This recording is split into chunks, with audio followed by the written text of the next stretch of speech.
history. The family of an 8-year-old who was killed at a Catholic school in Minnesota earlier this week speaking out. Tonight, he shares how he wants his son to be remembered. We swam down 4 houses, and this lady took us in and gave me these clothes, and here I am. It's been 20 years since Hurricane Katrina slammed Louisiana and Mississippi. We take a closer look at what flood protection systems have been built since then in order to prevent another major flood. And the Federal Reserve governor in court today fighting to keep her job after the president said he wanted to fire her.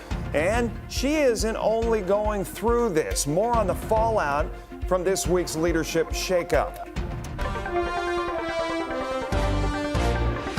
Welcome to WTOL 11 Plus Now, Toledo's only local, live, full 30-minute exclusively streaming newscast, only on WTOL 11 Plus. I'm Dan Cummins. And I'm Jeff Smith. We're going to start off tonight with the latest on the Libby glass workers and their strike. Tonight will mark 1 full week since 700 of them at the Libby glass plant in North Toledo went on strike fighting for what they call a fair contract. And today on the picket line, they were joined by Ohio Representative Marcy Kaptur. Michael Sandlin has more on how workers are holding up. What do we want? A contract! What do we want? Now! Libby's rotten. They're rotten to the core. They haven't bargained in good faith since day one. The anger, the chanting. Union representatives have been clear. It all stems from the feeling that after giving away millions from their own wages to keep Libby alive, the company is now turning its back on its workers. And now what this company wants to do and gut their contract and take away a lot of their rights, that's why we're out here. Workers say their entire collective bargaining agreement is at stake. And while all 700 regular employees have taken up shifts on the strike line, a skeleton crew of outside workers are still driving the trucks.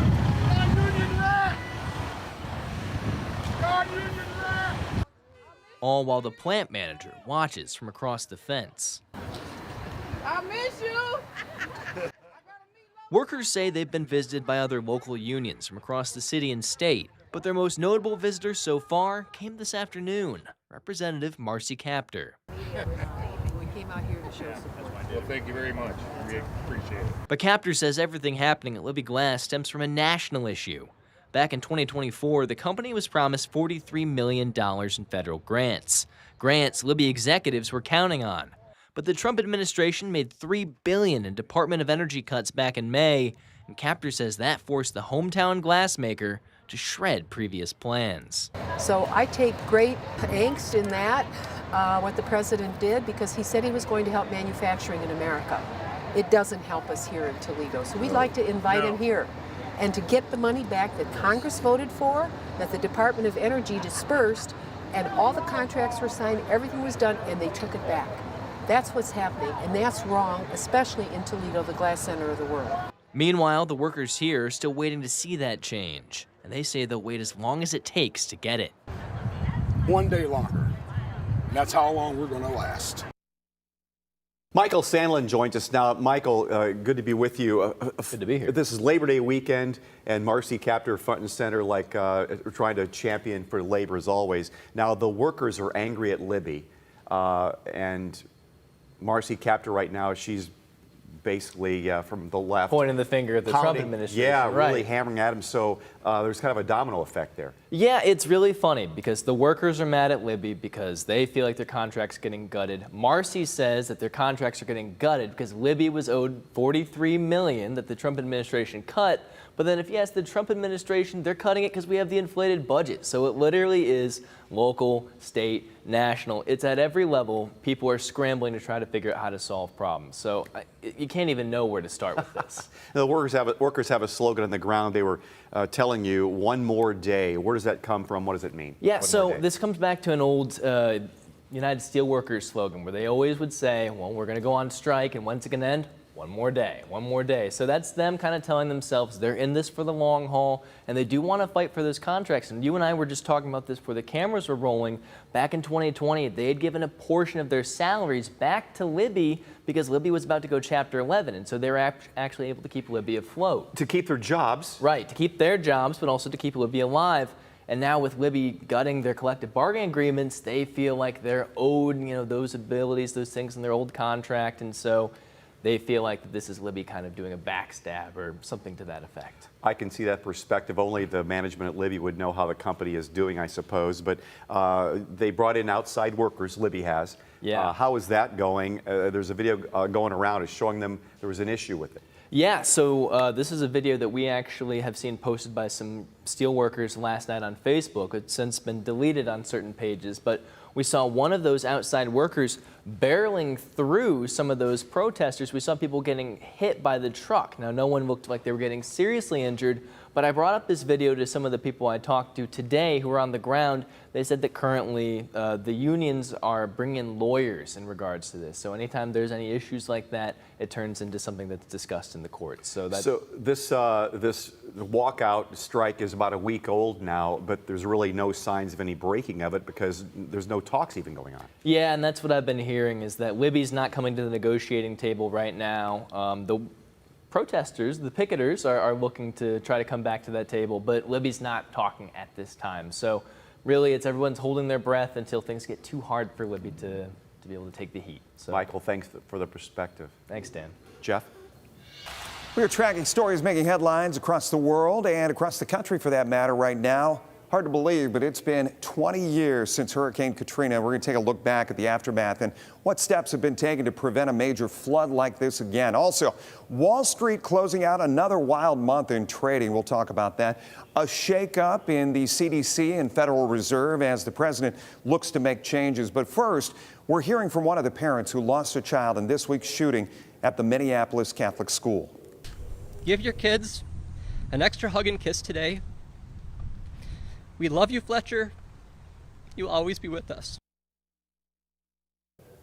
Jesse Merkel is the father of 8-year-old Fletcher. He is asking the world to remember his little boy as the person he was and not the act that ended his life. Investigators are looking through the shooter's life, including questioning his family and looking through hundreds of journal pages filled with disturbing messages. 15 other students and 3 adults were injured. Investigators believe the shooter tried to enter the church during the attack, but the doors were locked once the mass began.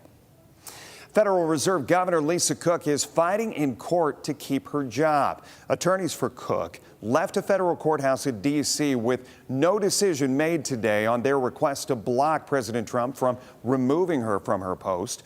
Cook's attorney argues the administration violated her due process rights for trying to terminate her based on an unsubstantiated allegation of mortgage fraud. President Trump is also facing some backlash after firing CDC Director Susan Menarez, which some speculate triggered several other top officials at the agency to resign.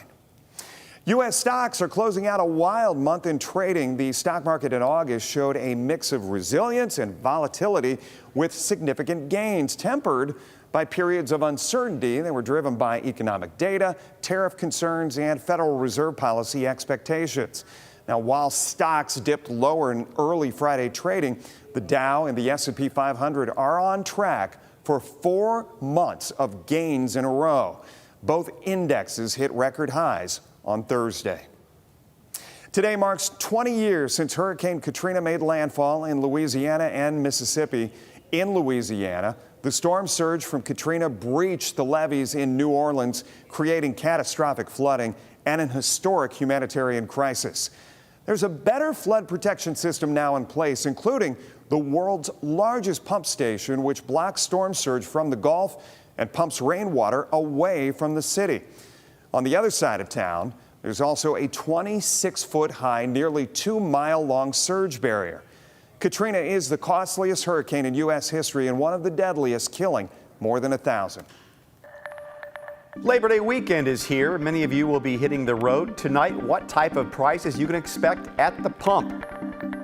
If you own an Attic fan, stick around. Nearly 3 million electric motors for Attic fans are being recalled. We'll tell you why after more than 100 complaints were made. John?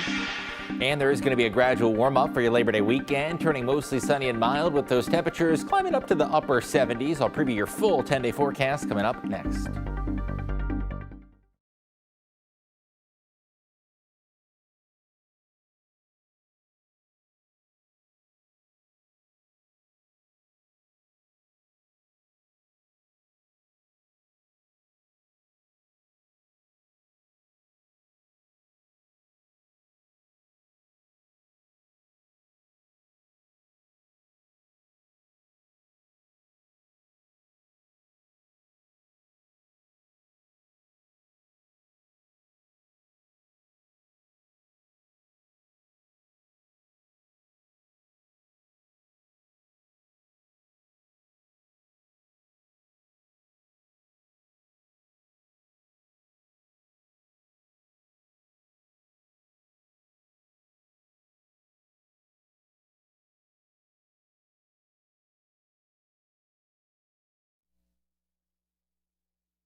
If you're watching on WTOL 11 Plus, you already know about our exclusive streaming platform, but do you follow WTOL 11 on social media? Right now, there's video you have to see on our TikTok page, including story time with the off-the-radar Rangers.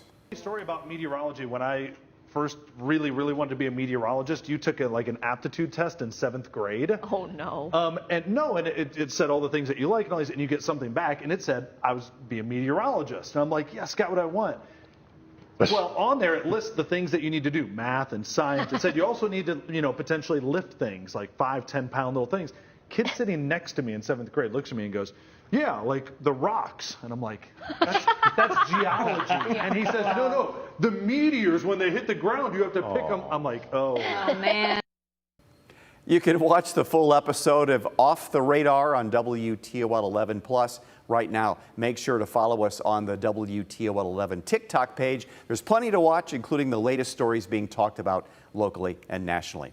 Got a recall to tell you about. Nearly 3 million electric motors for attic fans are being recalled over a fire risk. The Consumer Product Safety Commission says the Electric Motor Safety Commission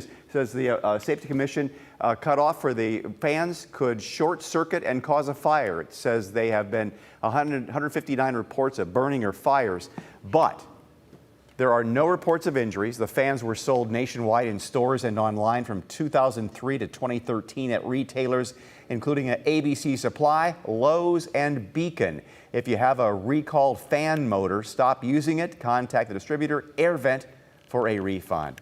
Hey, this weekend's Powerball jackpot is now at $1 billion. That's with a B, a billion, baby. The last time somebody won the big prize was 3 months ago. This is the 6th Powerball jackpot to reach the $1 billion mark in the game's 33-year history. Good news for your wallet. Gas price is expected to average $3.15 a gallon this year. Now, gas hasn't been that cheap on Labor Day weekend since 2020. And in some parts of the country, gas will be less than $3 a gallon. And you can do it around here, actually. The lower gas prices largely due to the fact that oil prices remain very low right now. So there was this refinery issue that happened in the state of Indiana in Gary, right? Within the last couple of weeks, and that was the guys from Gas Buddy were telling us that's what jacked up our prices recently. Because I was thinking, we're getting close to Labor Day, a lot of travel. Yeah, but not just Labor Day. But if you look around town, just when you're driving, you can find certain gas stations that always have gas a little cheaper. Sheetz, for example, I've been going there the last few weeks. Their gas, maybe it's because they're all new in town, they want to really get your business, but it's very inexpensive. Yeah, nowadays there's apps that'll tell you where the cheapest gas is around town. Exactly. And we also did that story, you can find it on WTOL.com, about 88 octane, which Sheetz offers, and it's 15% more. It's 15% ethanol versus what regular gas is 10%. And it's cheaper. It's cleaner burning, it's cheaper. Yeah, it's great.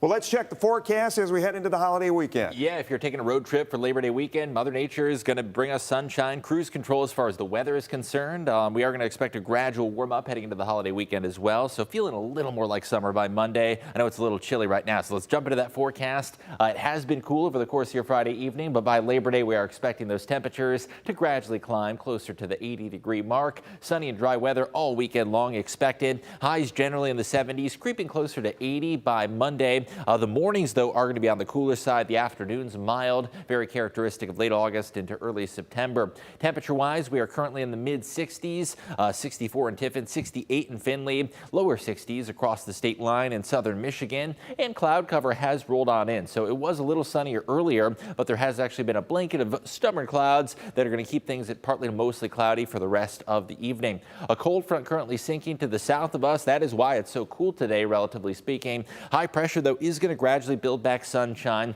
and I do expect those clouds to gradually fade away after sunset, despite the mostly cloudy sky that you may be seeing right now. The hour-by-hour forecast does keep some of that cloud cover around for those Friday night plans, high school football games, although watch those clouds fade away after dark tonight, and that is going to help those low temperatures plunge down to the mid-40s under mostly clear clear skies.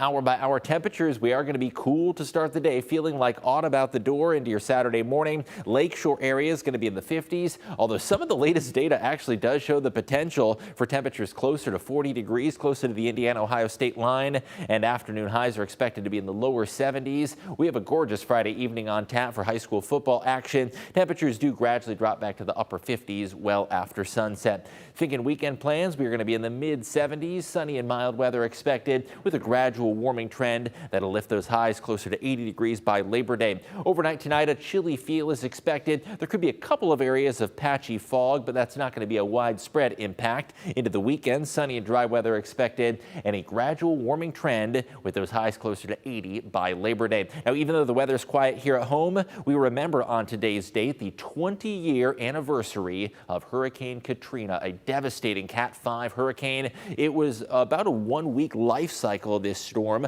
but the actual landfall occurred on August 29th of 2005, and it caused over $125 billion in damage, tying for the most significant in Atlantic history with over 1,300 fatalities, and it made landfall as a Cat 3, although reached Category 5 intensity at its peak. Locally, we have a sunny and quiet stretch of weather ahead. Next chance of storms Wednesday and Thursday, followed by a big September cool down that'll be ahead. Our hearts were just simply broken. A little bit of fear and anxiety, worry. What about us? Still to come, we continue to follow the mass shooting at a Catholic school in Minnesota. Back here in Northwest Ohio, local religious and school leaders weigh in on how this impacts them. Plus, the mobile home park right here in Toledo was ruled unfit for human habitation. Tonight, we're learning what's next for the property.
Well, welcome back. We are thankful you are here with us right here, right now on WTOL 11 Plus Now. We're breaking down your top stories tonight. A Southeast Michigan man will spend the next several years behind bars for fleeing the scene of a hit and run in Temperance. Yeah, let's get you up to speed on this one. According to the Monroe County Circuit Court documents, Kenneth Pegler will spend 3 to 5 years in the Michigan Department of Corrections. This will run concurrently to his Ohio case, where he was sentenced to 9 to 12.5 years in an Ohio prison back in April for killing a bicyclist in a hit-skip accident on Alexis Road in 2024. Monroe County Circuit Court documents indicate that Pegler took a plea deal to guilty for failure to stop at the scene of an accident. The failure to stop resulting in serious impairment charge was dismissed as part of the plea deal, and he must pay restitution when he's on parole. As we continue to follow the developments from Minneapolis, we reached out to local Catholic schools to see how they're handling the safety conversations about what happened.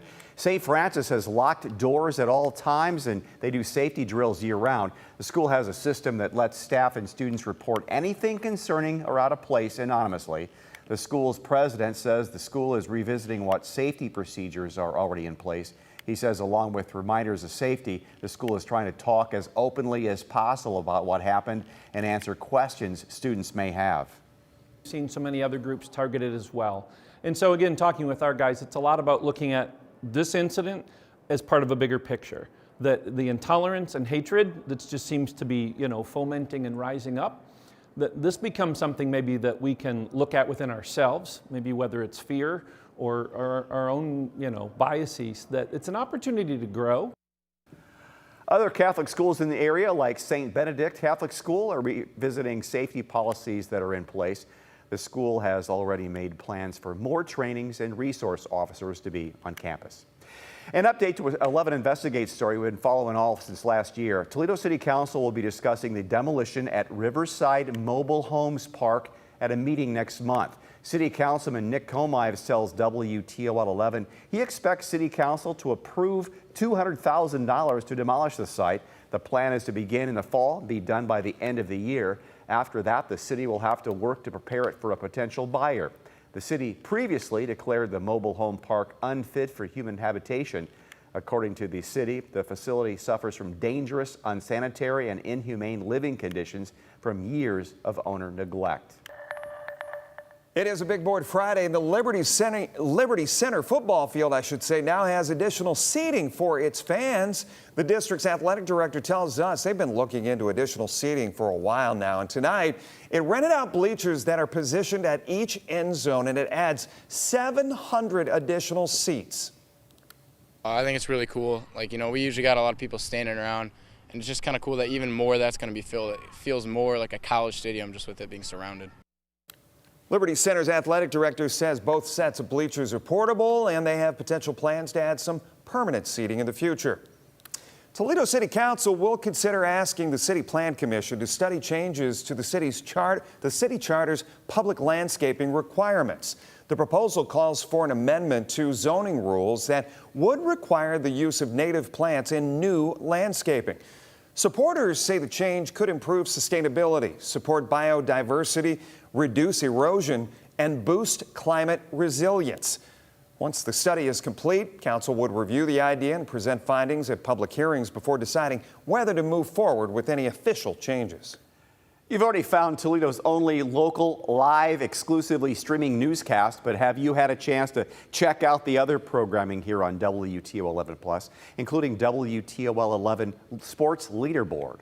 Well, even though the Mud Hens were out of town last week, Fifth Third Field was still packed. Ever heard of Cosmic Baseball? Well, they were at the park, starting with the Daytime Fan Fest in Hensville. It's a newer baseball concept. Think entertainment baseball, but glow in the dark. The teams are the Glow-Mojis and the Tri-City Chili Peppers. They started playing last year at their home field in Virginia, and this year embarked on their first tour in April. We got a chance to talk with players before the game about what they love most about playing in this setting. Yeah, I think it's all entertainment baseball, right? And that's what we're looking for, is fans are hungry for entertainment. For us, the biggest difference is you're going to come out here and you're going to glow in the game, right? You're going to be reactive in the stadium. You're going to be fully engaged. We try to separate that line of a pro player and a fan, and that separation. So players will come out in the stadium, they're signing autographs, they're hanging out with you pre-game and post-game. It's all to make baseball fun. I would say the main difference is we're playing ball here. I would say that banana ball is more entertainment based. We are baseball, entertainment around it, and skeptical around it. So, like I said, we're all in the same realm, but, it's just trying to make baseball fun again. The crew had 7 cities scheduled on their tour, and Toledo was their second to last stop of the year.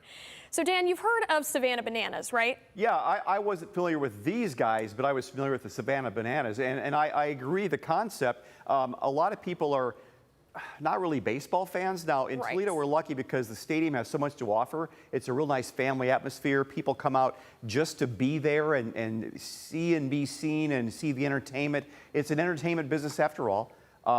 but like you have to make them fall in love with the game of baseball, and I think that's a way of doing it. It's true, and we are pretty spoiled out here in Toledo. I was actually there on Saturday night covering the Cosmic Baseball, and I talked with people from Cincinnati, Cleveland, people all over the state came to see this spectacle, if you will, but I was in the same boat. I had never heard of them before, but then when you start narrowing down, oh, it's all entertainment baseball, people trying to get a broader audience for the sport of baseball. It was pretty fun. I kind of started to fall asleep a little just because it was so dark at one point. How good was the baseball, though? The baseball was good. That was one thing that they said in the interview. Savannah Bananas is very choreographed, dance-based, but these guys, you know, Cosmic Baseball, they try to really play baseball. And I will say, in between innings, they're throwing BP. I saw a guy hit 3 bombs in a row, and it's a neon ball in the dark. So to hit a home run in that capacity, that's got to count for something. That's fantastic. Noel, thanks.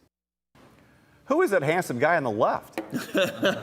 You can check out the full episode of Leaderboard right now on WTOL 11+. All right, another reason to smile. Plenty of dog owners teach their dogs to retrieve balls, but one man taught his dog to do the same thing with baseball bats.